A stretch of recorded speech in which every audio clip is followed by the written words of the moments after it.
Hello and welcome to Inside Out Northwest with me, Diane Oxbury. Tonight, a special investigation into why some pilots in our region believe the planes they are flying are making them ill, and why they say that's unsafe for passengers.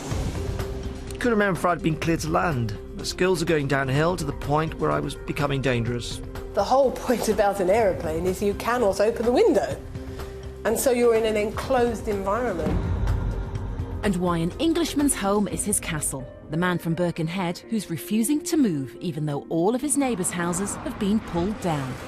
My mum brought 10 of us up in here, and I'm the last one, and I'm staying here.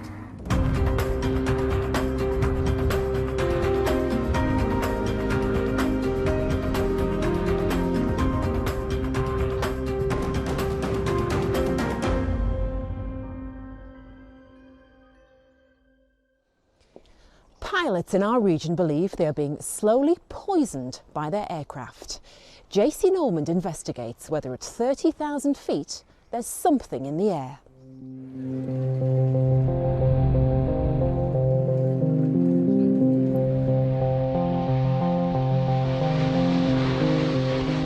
Flying has become part of our everyday lives, and you'd expect to arrive at your destination safe and well. But for some pilots and passengers, it doesn't always work out that way. I was the captain of a large jet airliner and I flew jets for 15 years. I never got fazed by anything, but now I couldn't do that. I was flying long haul for 13 years. It's unthinkable that you could get on a flight well in the morning and get off it lifelong sick in the afternoon. Most of the airlines are bound to be in denial because their profits depend on not acknowledging what's going on. I think if you would ask an airline passenger how much nerve gas would you like in the air on your flight today, I think all of them would say nothing, zero. Back in 2012, a British pilot lay sick and dying in a hospital bed in Amsterdam. His name was Richard Westgate. He was a jet pilot. He was a very fit individual. He was only 42 years of age when I got to know him. Single man, and he couldn't understand what was wrong with him. Scottish solicitor Frank Cannon was contacted by Richard for help, as he felt there was no one else to turn to. His GP and his specialists were never able to reach a diagnosis whatsoever. And he rapidly came of the view that the contamination in the cabin air was killing him. Richard's belief that he was being poisoned comes from the way that the air is supplied in the cabin. Most modern aircraft are designed so that the air supply for passengers and crew come through the engines. It's called bleed air, and it's mixed inside the aircraft with recirculated cabin air. The engines contain liquids which operate at very high temperatures and can mean any leak can quickly turn into a mist that circulates throughout the plane and is inhaled by people on board. These components can include lethal toxins such as tricresyl phosphate or TCP, and organophosphate, which is a neurotoxin, and it's these substances that Richard believed had made him ill. Latterly, I detected that Richard was on a mission the last couple of months to expose the whole thing. He got angrier and angrier as time went by. That upset him a lot. He couldn't understand why he was in the condition he was in otherwise, and he was on a mission to establish that the contamination of the cabin air had to be stopped. And he was very keen to prove that and expose the whole thing for the sake of all the aircrew.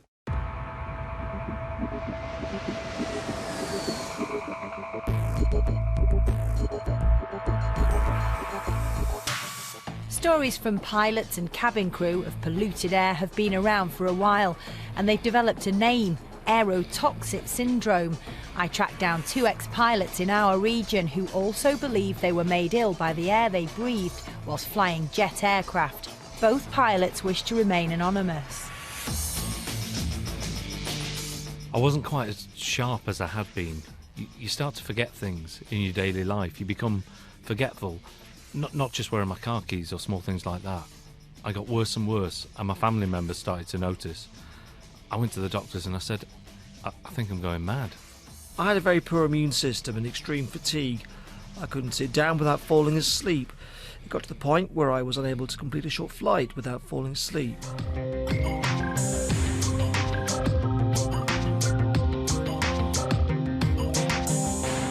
These symptoms were occurring when they were still flying aeroplanes, which could have had serious consequences for passengers and crew. My whole cognitive skill was getting worse and worse. Lots of short-term memory problems. Couldn't remember if I'd been cleared to land. My skills are going downhill to the point where I was becoming dangerous. I was on the approach somewhere, and when it gets busy, sometimes you have to change runways and reprogram the computer. It's a really easy process. It's like me saying, get in your car and switch on your windscreen wipers. But I couldn't even read what was on the screen. It was as if I had dyslexia. It was all getting rushed in the approach, and we had to swap over so that he could program the computer and then land the aeroplane. It's been very noticeable to me over the past few years, the disproportionate number of my patients who are pilots or cabin crew and who have become ill as a result of flying. Dr. Jenny Goodman practices nutritional and environmental medicine in London. She's tested over 25 pilots to see what's in their system. There's a whole array of them, and they are basically the products of burnt engine fuel and engine oil. Some of them are organophosphates, like tricresyl phosphate, and these are neurotoxic. In other words, they damage the human nervous system and make people feel fatigued, unable to think straight, and so on. And so the symptoms will manifest in the digestive system, as I said, the mental functioning, in the respiratory system and the nervous system, every system of the body. Now that very multiplicity is what makes the conventional medical profession suspicious. None of these allegations are new to the Department of Transport. In 2008, they commissioned Cranfield University to test the quality of air in over 100 flights, and they reported their findings back in 2011. With regard to organophosphates, or TCP, they found that in over 95% of the cabin air samples, no detectable amounts of TOCP or other TCPs were found, and that there was no evidence for target pollutants occurring in the cabin air at levels exceeding available health and safety standards and guidelines.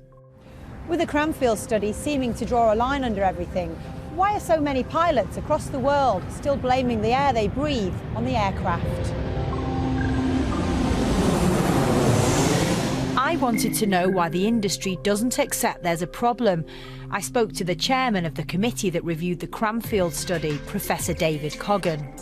It's clear that episodes occur in which the air in aircraft becomes contaminated by components of engine oil or combustion products of engine oil, that this can happen occasionally. The levels that occur for the vast majority of the time are extremely low and well below those at which any adverse effects would be expected to occur. All chemicals can be harmful to people if you're sufficiently exposed, and one of the fundamental principles of toxicology is that the toxic effect depends upon the dose. I mean, you can understand that if you take alcohol, for example. There's a world of difference between eating a liqueur chocolate and consuming a whole bottle of whiskey at one go. One will make you quite ill, the other won't really have any toxic effects. They would have to be hundreds, thousands of times higher than occur during normal operation of the aircraft in order to come close to the level at which you might expect adverse effects.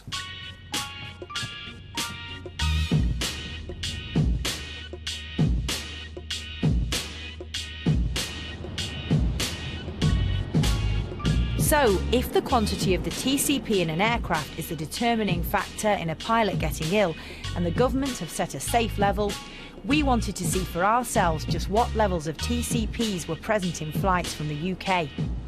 So we took 2 European flights and used air samplers approved by the US government to test the quality of the air. Once the flights were completed, we sent the samples off to be tested in Canada. One man who says it's not the size of the dose that's the issue, but the body's ability to detoxify them is Dr. Michelle Mulder, a former pilot and aviation medical consultant. He's been studying the effects of fume inhalation on flights and has seen over 150 pilots, and says some of them will always have problems getting organophosphates out of their system. It's a cumulative effect of the low dose that you find in every flight. What process is going on that's stopping some people from being able to get rid of the toxins? It's basically biochemistry, and it depends on the type of enzymes you have in the liver to detoxify these components into steps comparable to alcohol. Some people are not able to detoxify and metabolize alcohol, and they will develop problems with the liver, etc., etc. And this applies also for the organophosphate. We designed a DNA test together with 2 laboratories in Germany and Luxembourg. We've seen about 70 people now that have done the test. There's a small category we call the poor metabolizers. They will develop problems in about 3 to 4 years after regular exposure to low-level organophosphates, which you find in nearly every normal flight.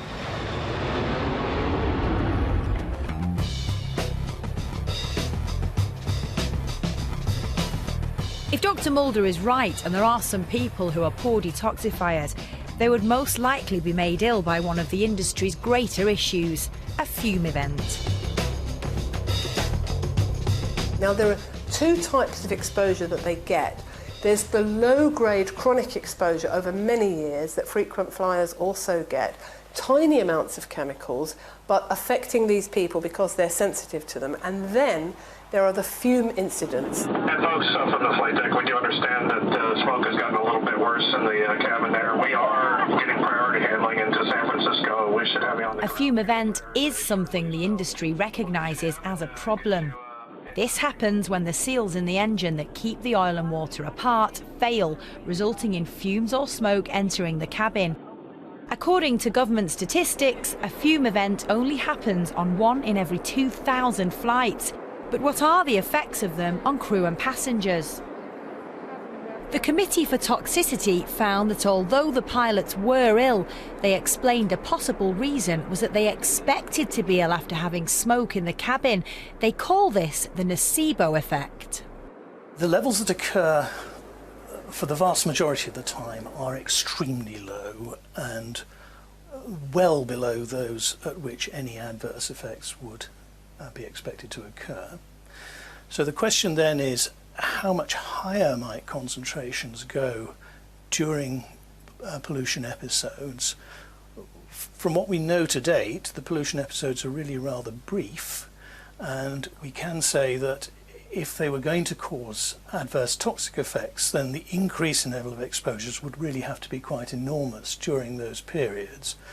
But it's very difficult to capture an event when pollution is occurring because they're rather infrequent, and actually monitoring in aircraft for these chemicals is not easy.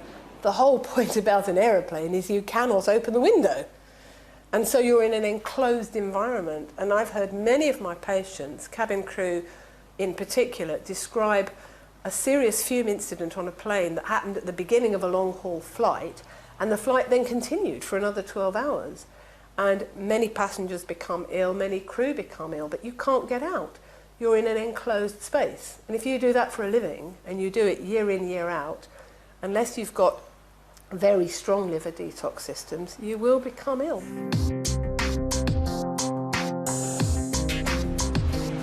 Whilst Dr. Goodman and Dr. Mulder insist there is evidence of toxic exposure, the medical establishment still refute their claims. I don't see evidence of a specific, unique, unusual pattern of symptoms that occurs in relation to the exposure, nor am I confident that it's due to a toxic effect. It might be a toxic effect, but it might well be through a psychological mechanism.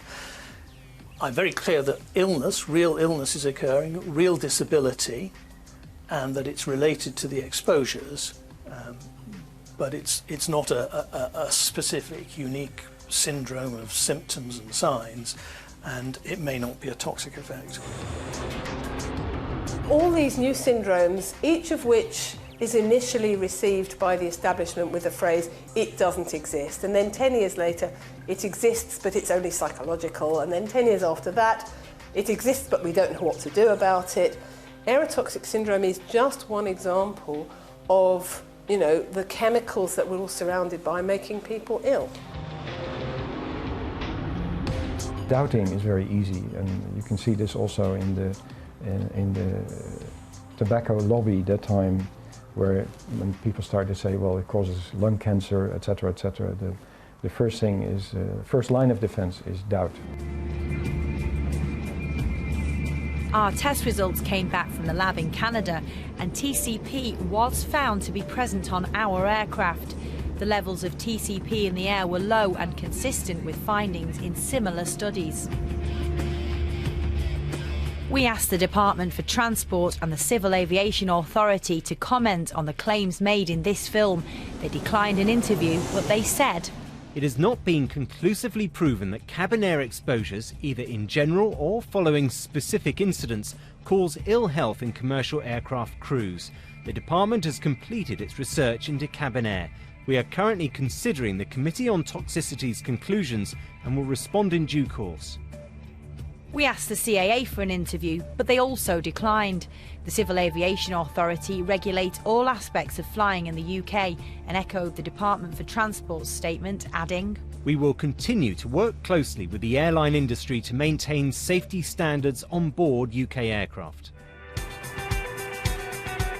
Some aircraft manufacturers have made changes. In 2011, Boeing's 787 Dreamliner had its first commercial flight. It's the first passenger jet in 50 years to bring air into the aircraft without going through the engines. Boeing told us that the primary reasons the 787 doesn't use an engine bleed air system are fuel savings and environmental performance, and that they don't have plans to modify existing airplanes. The Dreamliner may be a breath of fresh air for the airline industry, but sceptics will say that this is a response to the increasing number of fume events. So, for people who believe they've been affected by toxic fumes, they'll be turning their attention to the courts, with Frank Cannon intending to start legal proceedings against some airlines over the death of Richard Westgate. For Richard, a cause of death has yet to be established. Frank has had Richard's tissue samples analysed and believes there is enough proof to reopen an inquest into his death. As a lawyer, I gather the evidence from various people. And there are tests that have been done that demonstrate that organophosphate is present in the air. The airlines and the manufacturers all know that the contamination is there and that they have to do something about it.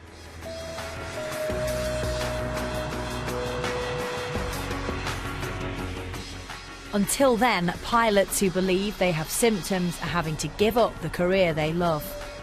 I've been off work for a few years. My memory is still pretty awful. It's like living in a bubble. You wouldn't recognise me from the person I was before. I was outgoing, adventurous, nothing fazed me. Our pilot's concern is that there are other pilots still flying with this condition. I've had 2 colleagues phone me and ask about symptoms. They think they've got the same. They love flying, but they don't want to lose their jobs. Whatever the outcome, it's clear from the pilots we've spoken to that the airline industry has to do more to find out why they're ill and have had to give up the career they loved so much.